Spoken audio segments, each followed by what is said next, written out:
The Castles of Athlin and Dunbayne by Ann Radcliffe. Chapter 7. Louisa, Baroness Malcolm, was the descendant of an ancient and honorable house in Switzerland. Her father, the Marquis de St. Clair, inherited all those brave qualities and that stern virtue which had so eminently distinguished his ancestors. Early in life, he lost a wife whom he tenderly loved, and he seemed to derive his sole consolation from the education of the dear children she had left behind. His son, whom he had brought up to the arms himself so honorably bore, fell before he reached his 19th year in the service of his country. An elder daughter died in infancy. Louisa was his sole surviving child. His chateau was situated in one of those delightful valleys of the Swiss cantons, in which the beautiful and the sublime are so happily united, where the magnificent features of the scenery are contrasted and their effect heightened by the blooming luxuriance of woods and pasturage, by the gentle winding of the stream and the peaceful aspect of the cottage. The Marquis was now retired from the service, for grey age had overtaken him. His residence was the resort of foreigners of distinction, who, attracted by the united talents of the soldier and the philosopher, under his roof partook of the hospitality so characteristic of his country. Among the visitors of this description was the late Baron Malcolm, brother to the present chief, who then travelled through Switzerland. The beauty of Louisa, embellished by the elegance of a mind highly cultivated, touched his heart, and he solicited her hand in marriage. The manly sense of the Baron and the excellencies of his disposition had not passed unobserved or unapproved by the Marquis, while the graces of his person and of his mind had anticipated for him, in the heart of Louisa, a pre-eminence over every other suitor. The Marquis had but one objection to the marriage. This was likewise the objection of Louisa. Neither the one nor the other could endure the idea of the distance which was to separate them. Louisa was to the Marquis the last prop of his declining years.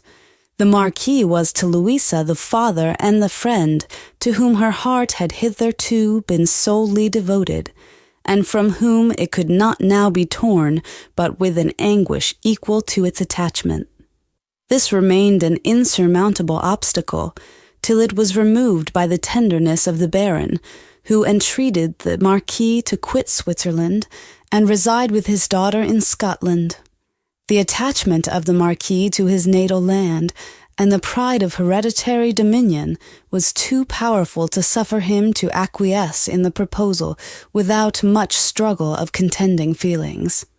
The desire of securing the happiness of his child by a union with a character so excellent as a baron's, and of seeing her settled before death should deprive her of the protection of a father, at length subdued every other consideration, and he resigned the hand of his daughter to the Baron Malcolm. The Marquis adjusted his affairs, and consigning his estates to the care of trusty agents, bade a last adieu to his beloved country, that country which, during 60 years, had been the principal scene of his happiness, and of his regrets. The course of years had not obliterated from his heart the early affections of his youth. He took a sad farewell of that grave which enclosed the relics of his wife, from which it was not his least effort to depart, and whither he ordered that his remains should be conveyed. Louisa quitted Switzerland with a concern scarcely less acute than that of her father, the poignancy of which, however, was greatly softened by the tender assiduities of her lord. Those affectionate attentions hourly heightened her esteem and increased her love. They arrived at Scotland without any accident, where the Baron welcomed Louisa as the mistress of his domains. The Marquis de St. Clair had apartments in the castle, where the evening of his days declined in peaceful happiness. Before his death, he had the pleasure of seeing his race renewed in the children of the Baroness, in a son who was called by the name of the Marquis, and in a daughter who now shared with her mother the sorrows of confinement. On the death of the Marquis, it was necessary for the Baron to visit Switzerland in order to take possession of his estates and to adjust some affairs which a long absence had deranged. He attended the remains of the Marquis to their last abode. The Baroness, desirous of once more beholding her native country and anxious to pay a last respect to the memory of her father, entrusted her children to the care of a faithful old servant, whom she had brought with her from the Valois, and who had been the nurse of her early childhood, and accompanied the Baron to the continent.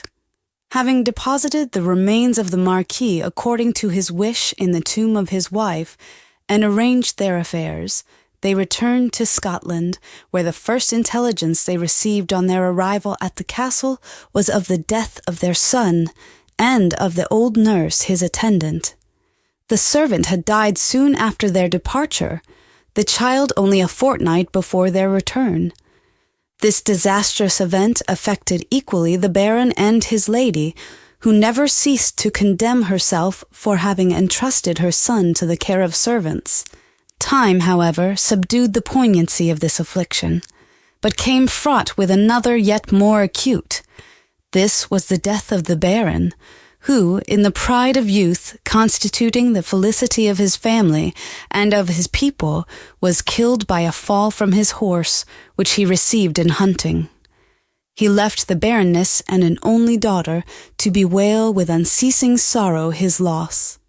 The paternal estates devolved, of course, to his only brother, the present Baron, whose character formed a mournful and striking contrast to that of the deceased lord. All his personal property, which was considerable, with the estates in Switzerland, he bequeathed to his beloved wife and daughter. The new Baron, immediately on the demise of his brother, took possession of the castle, but allowed the Baroness, with a part of her suite, to remain its inhabitant till the expiration of the year.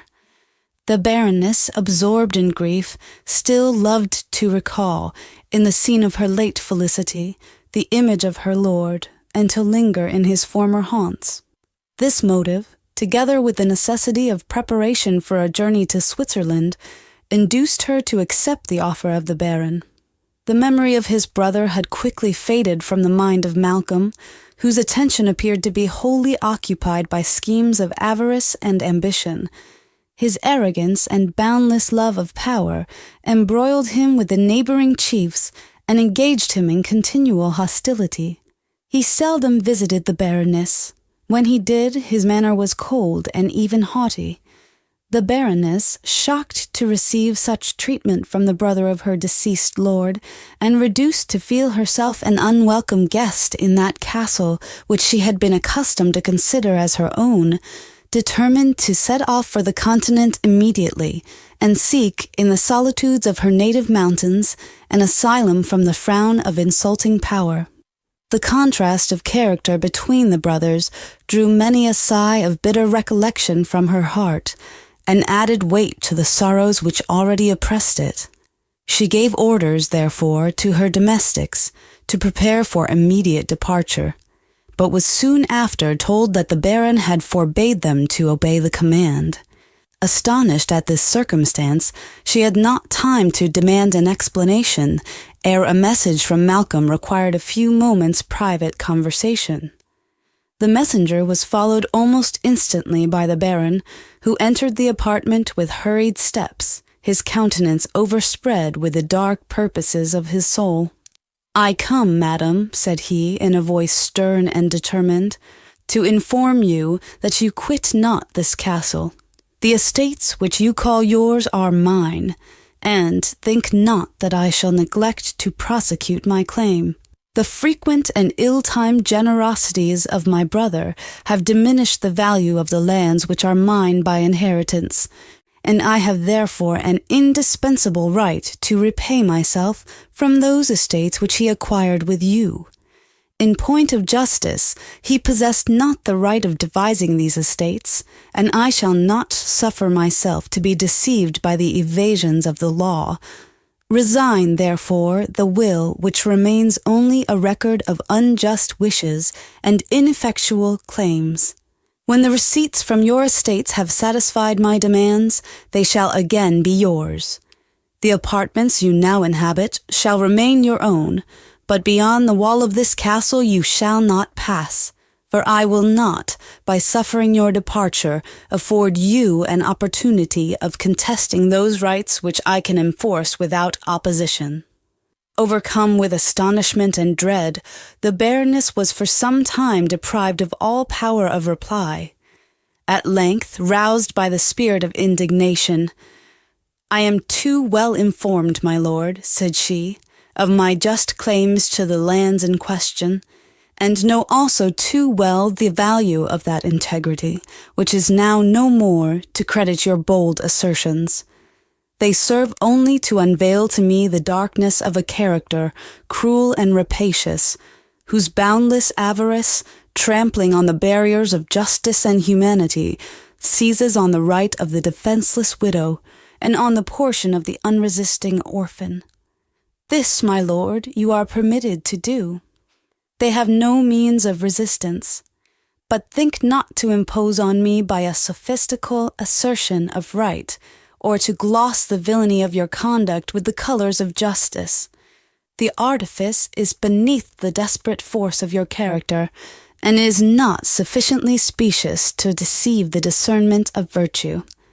From being your prisoner I have no means of escaping, but never, my lord, will I resign into your hands that will which is the efficient bond of my rights, and the last sad record of the affection of my departed lord."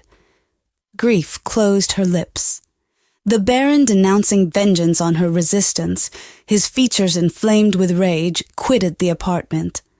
The Baroness was left to lament, with deepening anguish, the stroke which had deprived her of a beloved husband, and reflection gave her the wretchedness of her situation in yet more lively colors.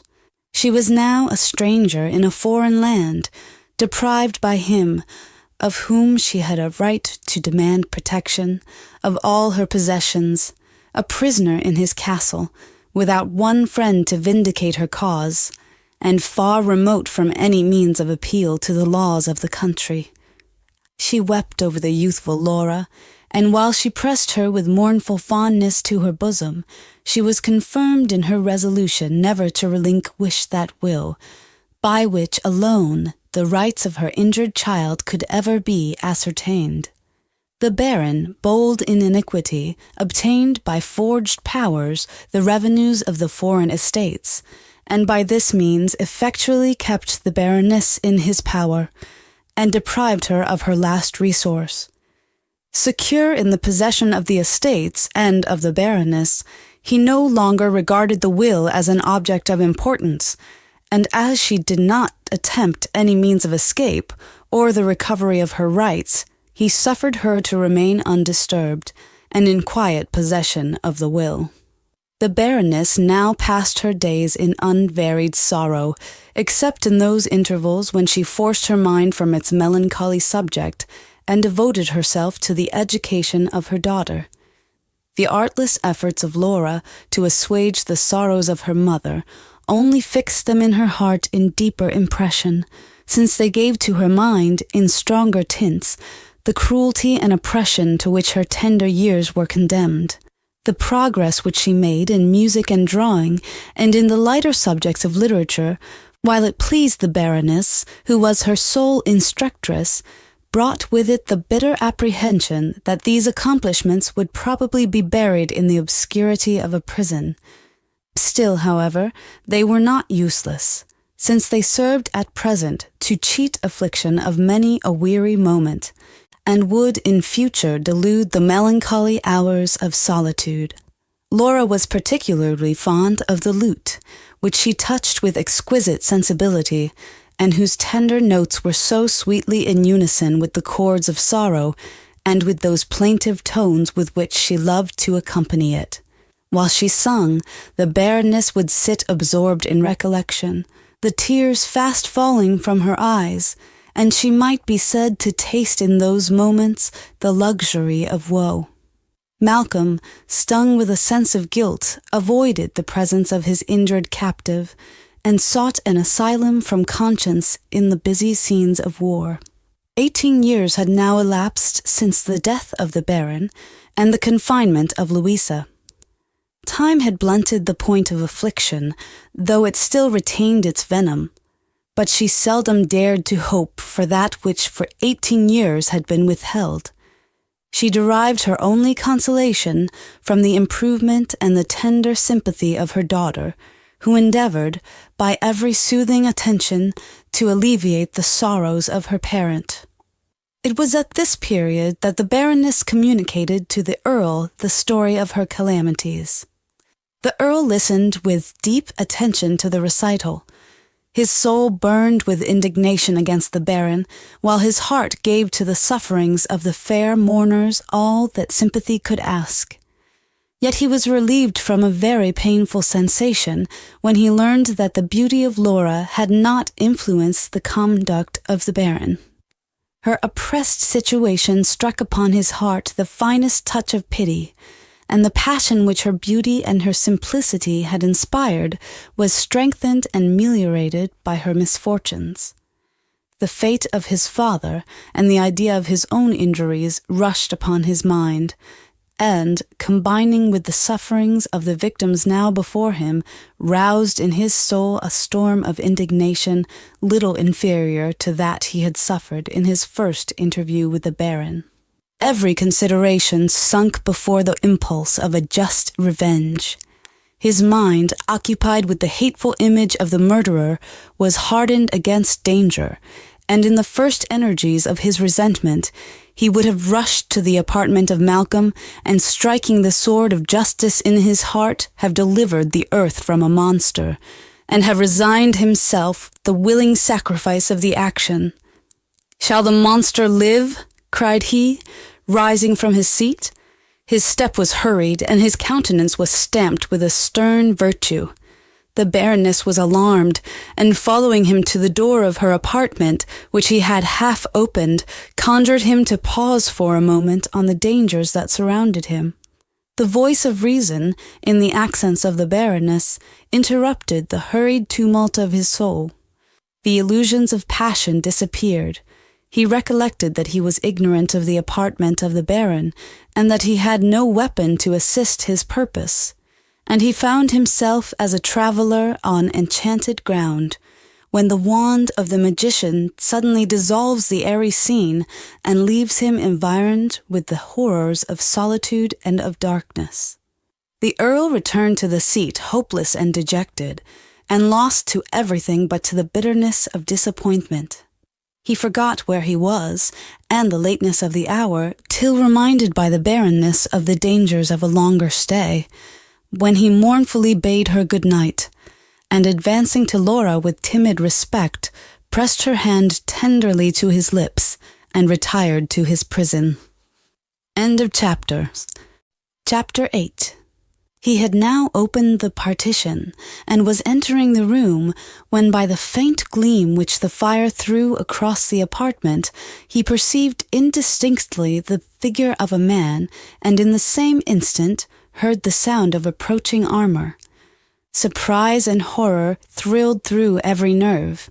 He remained fixed to the spot, and for some moments hesitated whether to retire. A fearful silence ensued.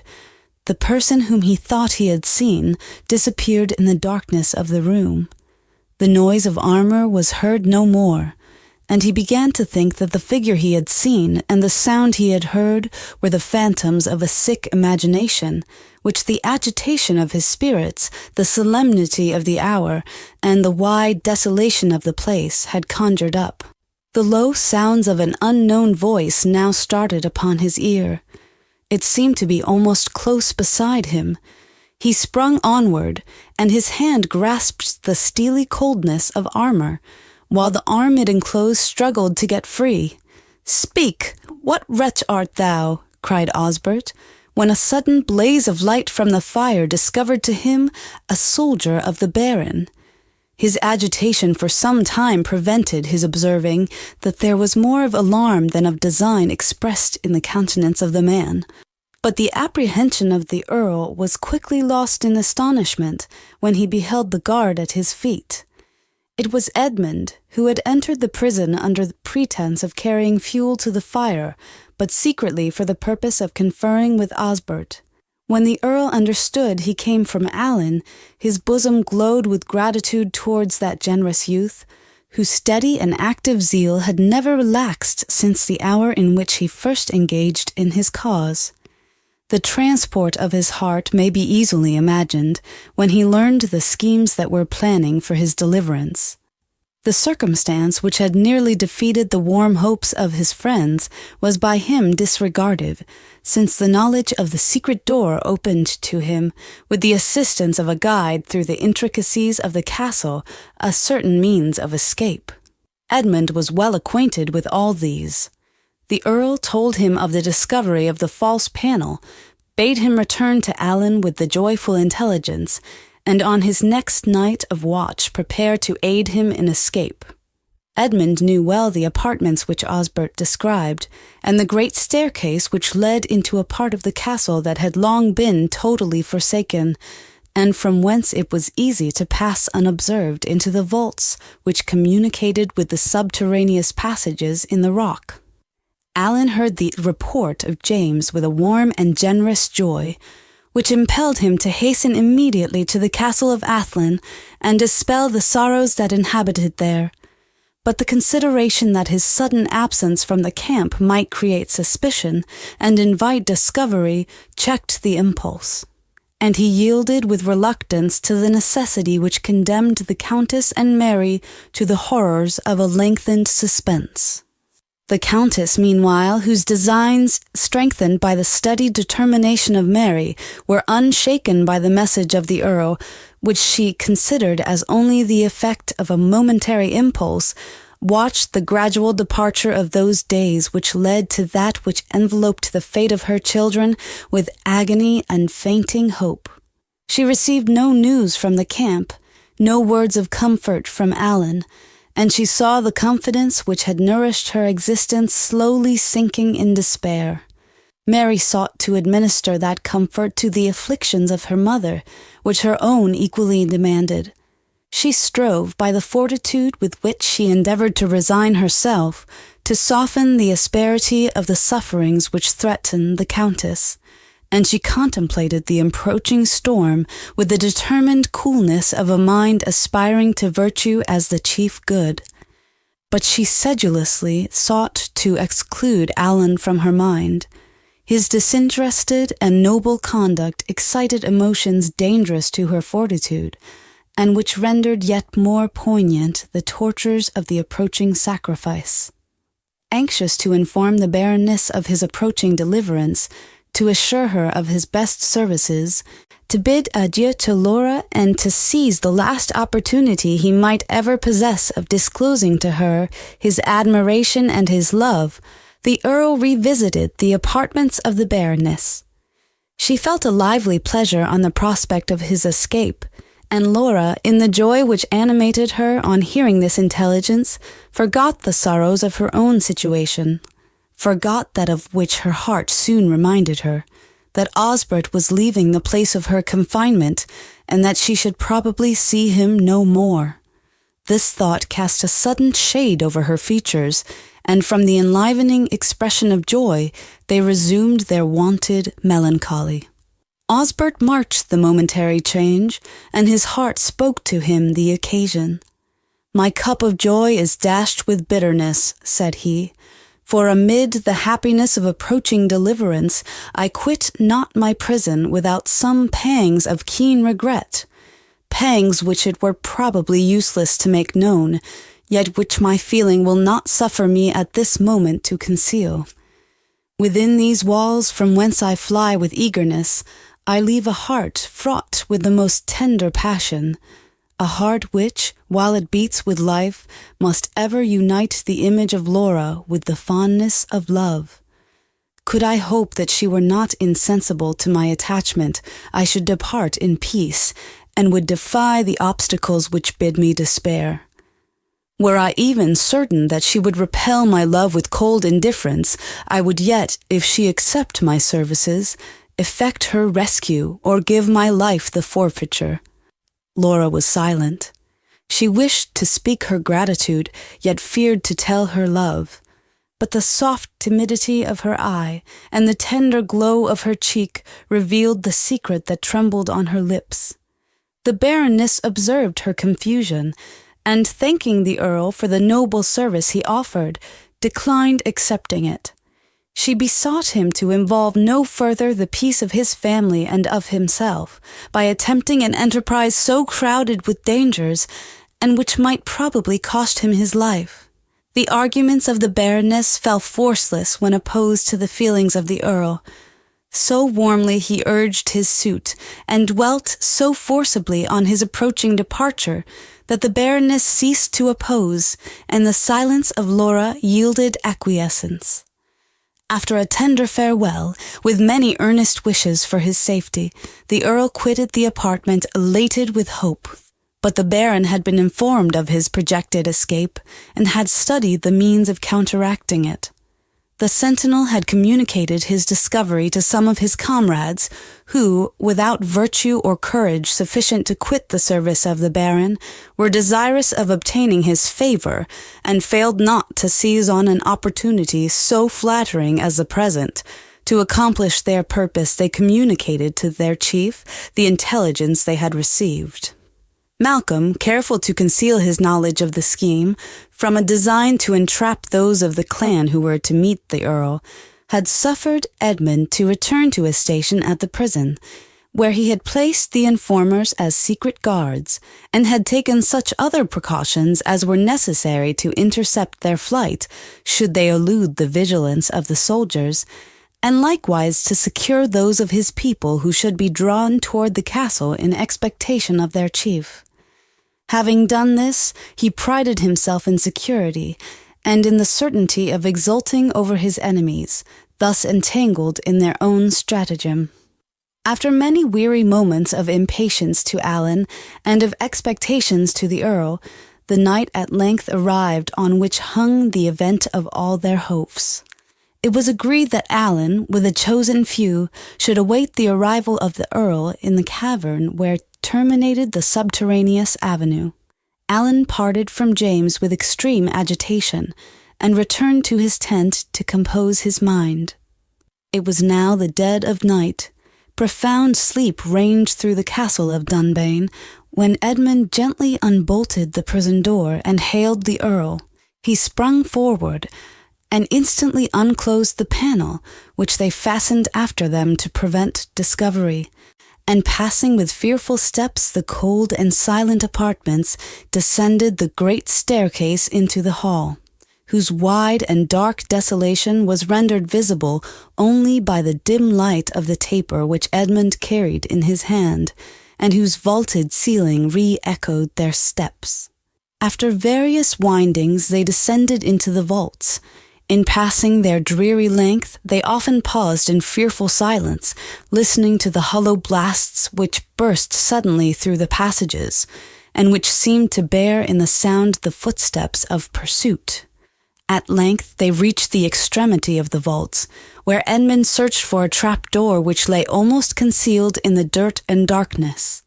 After some time they found, and with difficulty raised it, for it was long since it had been opened, and it was besides heavy with ironwork. They entered, and letting the door fall after them, descended a narrow flight of steps which conducted them to a winding passage closed by a door that opened into the main avenue whence Alan had before made his escape. Having gained this, they stepped on with confidence, for they were now not far from the cavern where Alan and his companions were waiting their arrival. The heart of Alan now swelled with joy, for he perceived a gleam of distant light break upon the walls of the avenue, and at the same time thought he heard the faint sound of approaching footsteps. Impatient to throw himself at the feet of the Earl, he entered the avenue. The light grew stronger upon the walls, but a point of rock, whose projection caused a winding in the passage, concealed from his view the persons his eyes so eagerly sought. The sound of steps was now fast approaching, and Allen, gaining the rock, suddenly turned upon 3 soldiers of the Baron. They instantly seized him their prisoner. Astonishment for a while overcame every other sensation, but as they led him along, the horrid reverse of the moment struck upon his heart with all its consequences, and he had no doubt that the Earl had been seized and carried back to his prison.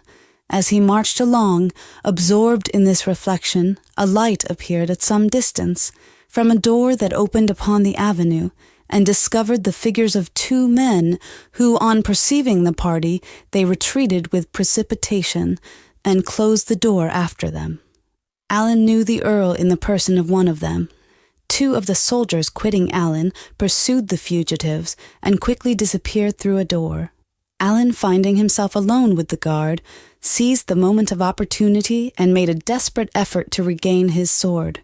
He succeeded, and in the suddenness of the attack obtained also the weapon of his adversary, who, unarmed, fell at his feet and called for mercy. Allen gave him his life. The soldier, grateful for the gift, and fearful of the Baron's vengeance, desired to fly with him and enlist in his service. They quitted the subterraneous way together. On entering the cavern, Allen found it vacated by his friends, who, on hearing the clash of armor and the loud and menacing voices of the soldiers, understood his fate, and, apprehensive of numbers, had fled to avoid a similar disaster. Allen returned to his tent, shocked with disappointment and lost in despair. Every effort which he had made for the deliverance of the Earl had proved unsuccessful, and this scheme, on which was suspended his last hope, had been defeated at the very moment when he exulted in its completion. He threw himself on the ground, and, lost in bitter thought, observed not the curtain of his tent undraw, till, recalled by a sudden noise, he looked up and beheld the Earl. Terror fixed him to the spot, and for a moment he involuntarily acknowledged the traditionary visions of his nation. The well-known voice of Osbert, however, awakened him to truth, and the ardor with which he embraced his knees immediately convinced him that he clasped reality. The soldiers, in the eagerness of pursuit, had mistaken the door by which Osbert had retired, and had entered one below it, which, after engaging them in a fruitless search through various intricate passages, had conducted them to a remote part of the castle, from whence, after much perplexity and loss of time, they were at length extricated. The Earl, who had retreated on sight of the soldiers, had fled in the meantime to regain the trap-door, but the united strength of himself and of Edmund was in vain exerted to open it. Compelled to encounter the approaching evil, the Earl took the sword of his companion, resolving to meet the approach of his adversaries, and to effect his deliverance, or yield his life and his misfortunes to the attempt. With the design, he advanced deliberately along the passage, and arriving at the door, stopped to discover the motions of his pursuers. All was profoundly silent. After remaining some time in this situation, he opened the door, and examining the avenue with a firm yet anxious eye as far as the light of his taper threw its beams, discovered no human being. He proceeded with cautious firmness towards the cavern, every instant expecting the soldiers to start suddenly upon him from some dark recess. With astonishment, he reached the cave without interruption, and, unable to account for his unexpected deliverance, hastened with Edmund to join his faithful people. The soldiers who watched the prison, being ignorant of any other way by which the Earl could escape than the door which they guarded, had suffered Edmund to enter the apartment without fear. It was some time before they discovered their error. Surprised at the length of his stay, they opened the door of the prison, which, to their utter astonishment, they found empty. The grates were examined. They remained as usual. Every corner was explored, but the false panel remained unknown, and having finished their examination without discovering any visible means by which the Earl had quitted the prison, they were seized with terror, concluding it to be the work of a supernatural power, and immediately alarmed the castle. The Baron, roused by the tumult, was informed of the fact, and dubious of the integrity of his guards, ascended to the apartment, which having himself examined without discovering any means of escape, he no longer hesitated to pronounce the sentinels accessory to the Earl's enlargement. The unfeigned terror which they exhibited was mistaken for artifice, and their supposed treachery was admitted and punished in the same moment. They were thrown into the dungeon of the castle. Soldiers were immediately dispatched in pursuit, but the time which had elapsed ere the guards had entered the prison had given the Earl an opportunity of escape. When the certainty of this was communicated to the Baron, every passion whose single force is misery united in his breast to torture him, and his brain, exasperated almost to madness, gave him only direful images of revenge. The Baroness and Laura, awakened by the tumult, had been filled with apprehension for the Earl, till they were informed of the cause of the general confusion, and hope and dubious joy were ere long confirmed into certainty, for they were told of the fruitless search of the pursuers. It was now the last day of the term in which the Countess had stipulated to return her answer. She had yet heard nothing from Alan, for Alan had been busied in schemes, of the event of which he could send no account, for their success had been yet undetermined. Every hope of the Earl's deliverance was now expired, and in the anguish of her heart, the Countess prepared to give that answer which would send the devoted Mary to the arms of the murderer. Mary, who assumed a fortitude not her own, strove to abate the rigor of her mother's sufferings, but vainly strove. They were of a nature which defied consolation. She wrote the fatal agreement, but delayed till the last moment delivering it into the hands of the messenger. It was necessary, however, that the Baron should receive it on the following morn, lest the impatience of revenge should urge him to seize on the life of the Earl as the forfeiture of delay. She sent, therefore, for the messenger, who was a veteran of the clan, and with extreme agitation delivered to him her answer. Grief interrupted her voice. She was unable to speak to him, and he was awaiting her orders when the door of the apartment was thrown open, and the Earl, followed by Alan, threw himself at her feet. A faint scream was uttered by the Countess, and she sunk in her chair. Mary, not daring to trust herself with the delightful vision, endeavored to restrain the tide of joy which hurried to her heart, and threatened to overwhelm her. The castle of Athlin resounded with tumultuous joy on this happy event. The courts were filled with those of the clan who had been disabled from attending the field, and whom the report of the Earl's return, which had circulated with astonishing rapidity, had brought thither. The hall re-echoed with voices, and the people could hardly be restrained from rushing into the presence of their chief to congratulate him on his escape.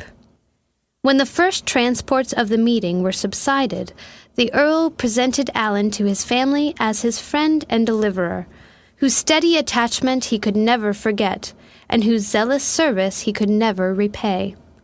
The cheek of Mary glowed with pleasure and gratitude at this tribute to the worth of Alan, and the smiling approbation of her eyes rewarded him for his noble deeds. The Countess received him as the deliverer of both her children, and related to Osbert the adventure in the wood. The Earl embraced Alan, who received the united acknowledgments of the family with unaffected modesty. Osbert hesitated not to pronounce the Baron the author of the plot. His heart swelled to avenge the repeated injuries of his family, and he secretly resolved to challenge the enemy to single combat. To renew the siege he considered as a vain project, and this challenge, though a very inadequate mode of revenge, was the only honorable one that remained for him. He forbore to mention his design to the Countess, well knowing that her tenderness would oppose the measure, and throw difficulties in his way, which would embarrass, without preventing his purpose. He mentioned the misfortunes of the Baroness and the loveliness of her daughter, and excited the esteem and the commiseration of his hearers. The clamours of the people to behold their lord now arose to the apartment of the Countess, and he descended into the hall, accompanied by Allen, to gratify their zeal. A universal shout of joy resounded through the walls on his appearance. A noble pleasure glowed on the countenance of the Earl at sight of his faithful people, and in the delight of that moment his heart bore testimony to the superior advantages of an equitable government. The Earl, impatient to testify his gratitude, introduced Allen to the clan as his friend and deliverer, and immediately presented his father with a lot of land, where he might end his days in peace and plenty. Old Allen thanked the Earl for his offered kindness, but declined accepting it, alleging that he was attached to his old cottage, and that he had already sufficient for the comforts of his age. On the following morning, a messenger was privately dispatched to the Baron with the challenge of the Earl. The challenge was couched in terms of haughty indignation, and expressed that nothing but the failure of all other means could have urged him to the condescension of meeting the assassin of his father on terms of equal combat. Happiness was once more restored to Athlin. The Countess, in the unexpected preservation of her children, seemed to be alive only to joy. The Earl was now for a time secure in the bosom of his family, and, though his impatience to avenge the injuries of those most dear to him, and to snatch from the hand of oppression the fair sufferers at Dunbayne, would not allow him to be tranquil, yet he assumed a gaiety unknown to his heart, and the days were spent in festivals and joy. End of chapter. Chapter 9. It was at this period that, one stormy evening, the Countess was sitting with her family in a room, the windows of which looked upon the sea. The winds burst in sudden squalls over the deep and dashed the foaming waves against the rocks with inconceivable fury. The spray, notwithstanding the high situation of the castle, flew up with violence against the windows. The Earl went out upon the terrace beneath to contemplate the storm. The moon shone faintly by intervals through broken clouds upon the waters, illumining the white foam which burst around and enlightening the scene sufficiently to render it visible. The surges broke on the distant shores in deep resounding murmurs, and the solemn pauses between the stormy gusts filled the mind with enthusiastic awe. As the Earl stood wrapped in the sublimity of the scene, the moon, suddenly emerging from a heavy cloud, showed him at some distance a vessel driven by the fury of the blast towards the coast. He presently heard the signals of distress, and soon after shrieks of terror, and a confused uproar of voices were borne on the wind. He hastened from the terrace to order his people to go out with boats to the assistance of the crew, for he doubted not that the vessel was wrecked, but the sea ran so high as to make the adventure impracticable. The sound of voices ceased, and he concluded that the wretched mariners were lost, when the screams of distress again struck his ear, and again were lost in the tumult of the storm. In a moment after, the vessel struck upon the rock beneath the castle. A universal shriek ensued. The Earl, with his people, hastened to the assistance of the crew. The fury of the gust was now abated, and the Earl, jumping into a boat with Allen and some others, rowed to the ship, where they rescued a part of the drowning people. They were conducted to the castle, and every comfort was liberally administered to them. Among those whom the Earl had received into his boat was a stranger, whose dignified aspect and manners bespoke him to be of rank. He had several people belonging to him, but they were foreigners, and ignorant of the language of the country. He thanked his deliverer with a noble frankness that charmed him. In the hall they were met by the Countess and her daughter, who received the stranger with the warm welcome which compassion for his situation had inspired. He was conducted to the supper room, where the magnificence of the board exhibited only the usual hospitality of his host. The stranger spoke English fluently, and displayed in his conversation a manly and vigorous mind, acquainted with the sciences and with life, and the cast of his observations seemed to characterize the benevolence of his heart. The Earl was so much pleased with his guest that he pressed him to remain at his castle till another vessel could be procured. His guest, equally pleased with the Earl, and a stranger to the country, accepted the invitation. New distress now broke upon the peace of Athlin. Several days had expired, and the messenger who had been sent to Malcolm did not appear. It was almost evident that the Baron, disappointed and enraged at the escape of his prisoner, and eager for a sacrifice, had seized this man as the subject of a paltry revenge. The Earl, however, resolved to wait a few days and watch the event. The struggles of latent tenderness and assumed indifference banished tranquillity from the bosom of Mary, and pierced it with many sorrows. The friendship and honours bestowed by the Earl on Alan, who now resided solely at the castle, touched her heart with a sweet pride. But alas, these distinctions served only to confirm her admiration of that worth which had already attached her affections, and afforded him opportunities of exhibiting in brighter colours the various excellencies of a heart noble and expansive, and of a mind whose native intelligence meliorated and adorned the bold vigour of its flights. The languor of melancholy, notwithstanding the efforts of Mary, would at intervals steal from beneath the disguise of cheerfulness and diffuse over her beautiful features an expression extremely interesting. The stranger was not insensible to its charms, and it served to heighten the admiration with which he had first beheld her into something more tender and more powerful.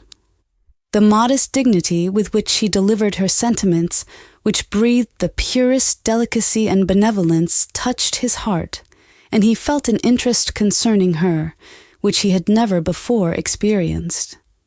Alan, whose heart amid the anxieties and tumults of the past scenes had still sighed to the image of Mary, that image which fancy had pictured in all the charms of the original, and whose glowing tints were yet softened and rendered more interesting by the shade of melancholy with which absence and a hopeless passion had surrounded them, found, amid the leisure of peace and the frequent opportunities which were afforded him of beholding the object of his attachment, his sighs redouble, and the glooms of sorrow thicken.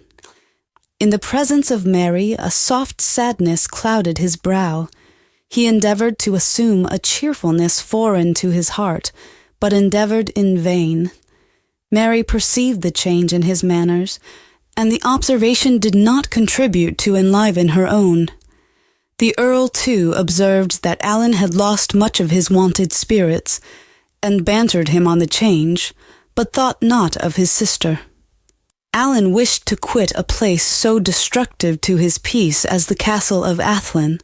He formed repeated resolutions of withdrawing himself from those walls which held him in a sort of fascination, and rendered ineffectual every half-formed wish and every weak endeavour. When he could no longer behold Mary, he would frequently retire to the terrace, which was overlooked by the windows of her apartment, and spend half the night in traversing, with silent, mournful steps, that spot which afforded him the melancholy pleasure of being near the object of his love. Matilda wished to question Alan concerning some circumstances of the late events, and for this purpose ordered him one day to attend her in her closet.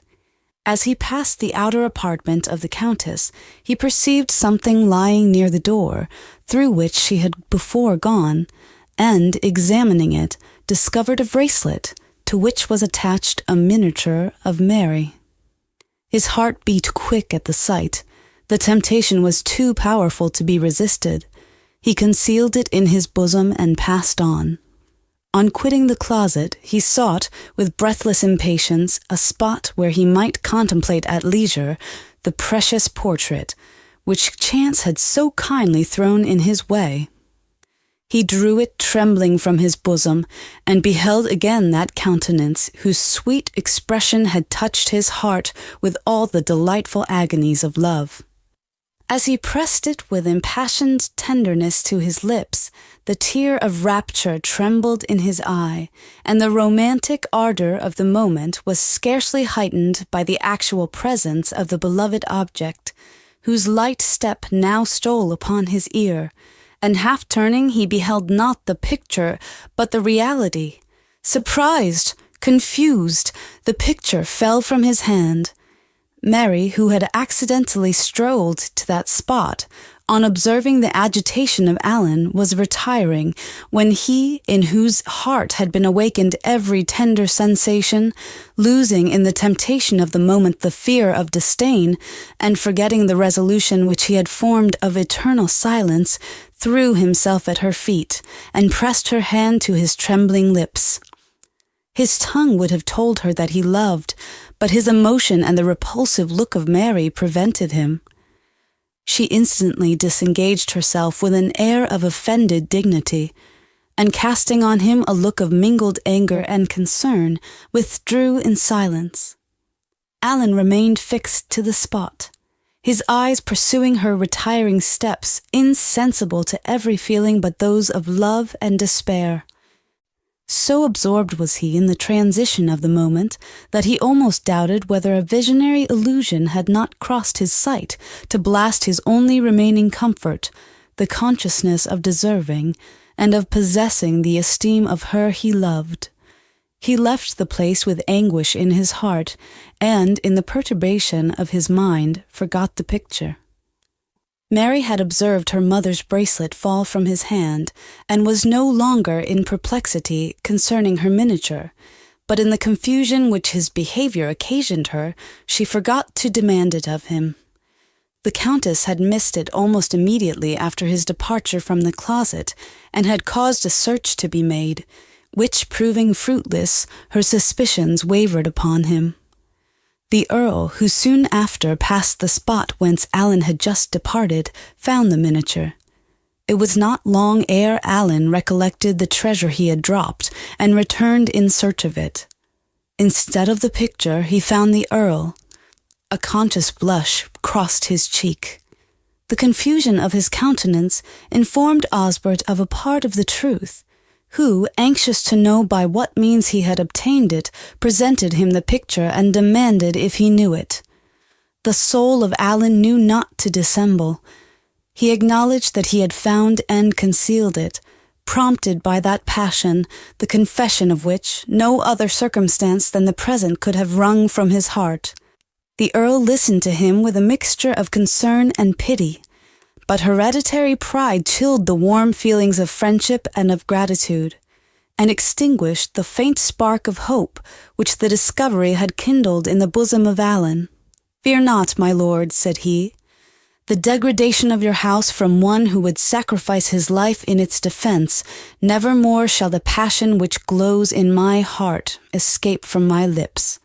I will retire from the spot where I have buried my tranquillity." "No," replied the Earl, "you shall remain here. I can confide in your honor. Oh, that the only reward which is adequate to your worth and to your services, it should be impossible for me to bestow."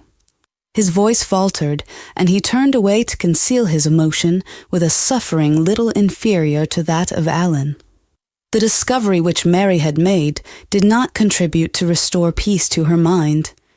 Every circumstance conspired to assure her of that ardent passion which filled the bosom of him whom all her endeavors could not teach her to forget, and this conviction served only to heighten her malady, and consequently her wretchedness. The interest which the stranger discovered, and the attention he paid to Mary, had not passed unobserved by Allen. Love pointed to him the passion which was rising in his heart, and whispered that the vows of his rival would be propitious. The words of Osbert confirmed him in the torturing apprehension, for though his humble birth had never suffered him to hope, yet he thought he discovered in the speech of the Earl something more than mere hereditary pride. The stranger had contemplated the lovely form of Mary with increasing admiration, since the first hour he beheld her.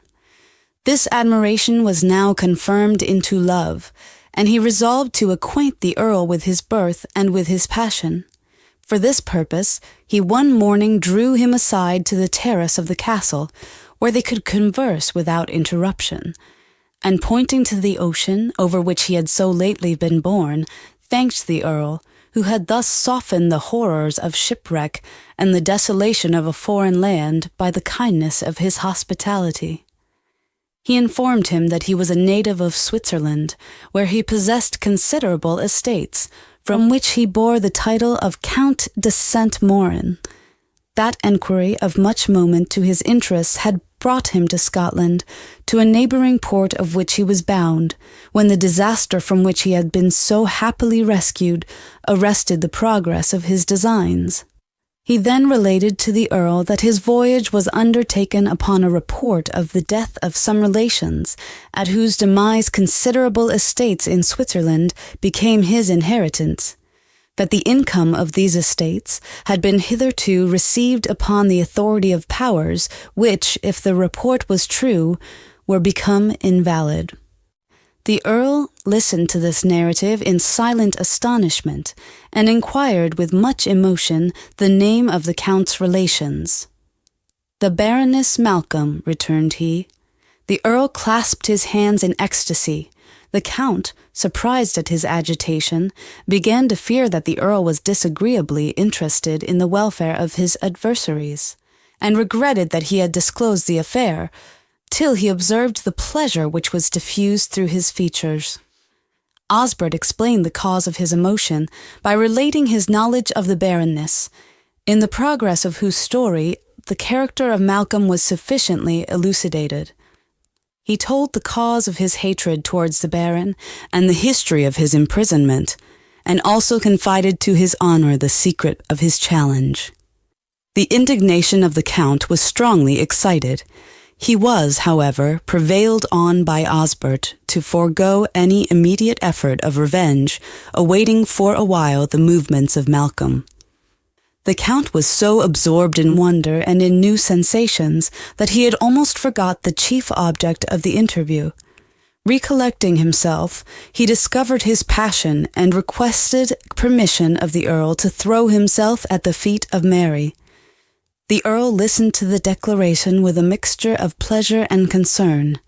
The remembrance of Alan saddened his mind, but the wish of an equal connection made him welcome the offers of the Count, whose alliance, he told him, would do honour to the first nobility of his nation. If he found the sentiments of his sister in sympathy with his own on this point, he would welcome him to his family with the affection of a brother. But he wished to discover the situation of her heart, ere his noble friend disclosed to her his prepossession. The Earl, on his return to the castle, inquired for Mary, whom he found in the apartment of her mother. He opened to them the history of the Count, his relationship with the Baroness Malcolm, with the object of his expedition, and closed the narrative with discovering the attachment of his friend to Mary, and his offers of alliance with his family. Mary grew pale at this declaration. There was a pang in her heart which would not suffer her to speak. She threw her eyes on the ground and burst into tears. The Earl took her hand tenderly in his. "My beloved sister," said he, "knows me too well to doubt my affection, or to suppose I can wish to influence her upon a subject so material to her future happiness, and where her heart ought to be the principal directress. Do me the justice to believe that I make known to you the offers of the Count as a friend, not as a director. He is a man who, from the short period of our acquaintance, I have judged to be deserving of particular esteem. His mind appears to be noble, his heart expansive, his rank is equal with your own, and he loves you with an attachment warm and sincere. But with all these advantages, I would not have my sister give herself to the man who does not meet an interest in her heart to plead his cause." The gentle soul of Mary swelled with gratitude towards her brother. She would have thanked him for the tenderness of these sentiments, but a variety of emotions were struggling at her heart, and suppressed her utterance. Tears and a smile, softly clouded with sorrow, were all she could give him in reply. He could not but perceive that some secret cause of grief preyed upon her mind, and he solicited to know and to remove it. "My dear brother will believe the gratitude which his kindness—" She would have finished the sentence, but the words died away upon her lips, and she threw herself on the bosom of her mother, endeavoring to conceal her distress, and wept in silence. The Countess too well understood the grief of her daughter. She had witnessed the secret struggles of her heart, which all her endeavors were not able to overcome, and which rendered the offers of the Count disgusting and dreadful to her imagination. Matilda knew how to feel for her sufferings, but the affection of the mother extended her views beyond the present temporary evil to the future welfare of her child, and in the long perspective of succeeding years she beheld her united to the Count, whose character diffused happiness and the mild dignity of virtue to all around him. She received the thanks of Mary for her gentle guidance to the good she possessed. The artless looks of the little ones around her smiled their thanks, and the luxury of that scene recalled the memory of times forever past, and mingled with the tear of rapture the sigh of fond regret. The surest method of erasing that impression, which threatened serious evil to the peace of her child if suffered to continue, and to secure her permanent felicity, was to unite her to the Count, whose amiable disposition would soon win her affections, and obliterate from her heart every improper remembrance of Alan. She determined, therefore, to employ argument and gentle persuasion to guide her to her purpose. She knew the mind of Mary to be delicate and candid, easy of conviction and firm to pursue what her judgment approved, and she did not despair of succeeding. The Earl still pressed to know the cause of that emotion which afflicted her. "I am unworthy of your solicitude," said Mary. "I cannot teach my heart to submit." "To submit? Can you suppose your friends can wish your heart to submit on a point so material to its happiness, to aught that is repugnant to its feelings? If the offers of the Count are displeasing to you, tell me so, and I will return him his answer. Believe that my first wish is to see you happy. Generous Osbert, how can I repay the goodness of such a brother? I would accept in gratitude the hand of the Count, did not my feelings assure me I should be miserable. I admire his character, and esteem his goodness, but alas, why should I conceal it from you? My heart is another's whose noble deeds have won its involuntary regards, and who is yet unconscious of my distinction, one who shall forever remain in ignorance of it." The idea of Alan flashed into the mind of the Earl, and he no longer doubted to whom her heart was engaged. "My own sentiments," said he, "sufficiently inform me of the object of your admiration. You do well to remember the dignity of your sex and of your rank, though I must lament with you that worth like Alan's is not empowered by fortune to take its standard with nobility." At Alan's name, the blushes of Mary confirmed Osbert in his discovery. "My child," said the Countess, "will not resign her tranquillity to a vain and ignoble attachment. She may esteem merit where it is found, but she will remember the duty which she owes to her family and to herself, in contracting an alliance which is to support or diminish the ancient consequence of her house. The offers of a man endowed with so much apparent excellence as the Count, and whose birth is equal to your own, affords a prospect too promising of felicity to be hastily rejected. We will hereafter converse more largely on this subject." "Never shall you have reason to blush for your daughter," said Mary with a modest pride. "But pardon me, madam, if I entreat that we no more renew a subject so painful to my feelings, and which cannot be productive of good, for never will I give my hand where my heart does not accompany it." This was not a time to press the topic. The Countess for the present desisted, and the Earl left the apartment with a heart divided between pity and disappointment. Hope, however, whispered to his wishes that Mary might in time be induced to admit the addresses of the Count, and he determined not wholly to destroy his hopes. End of chapter.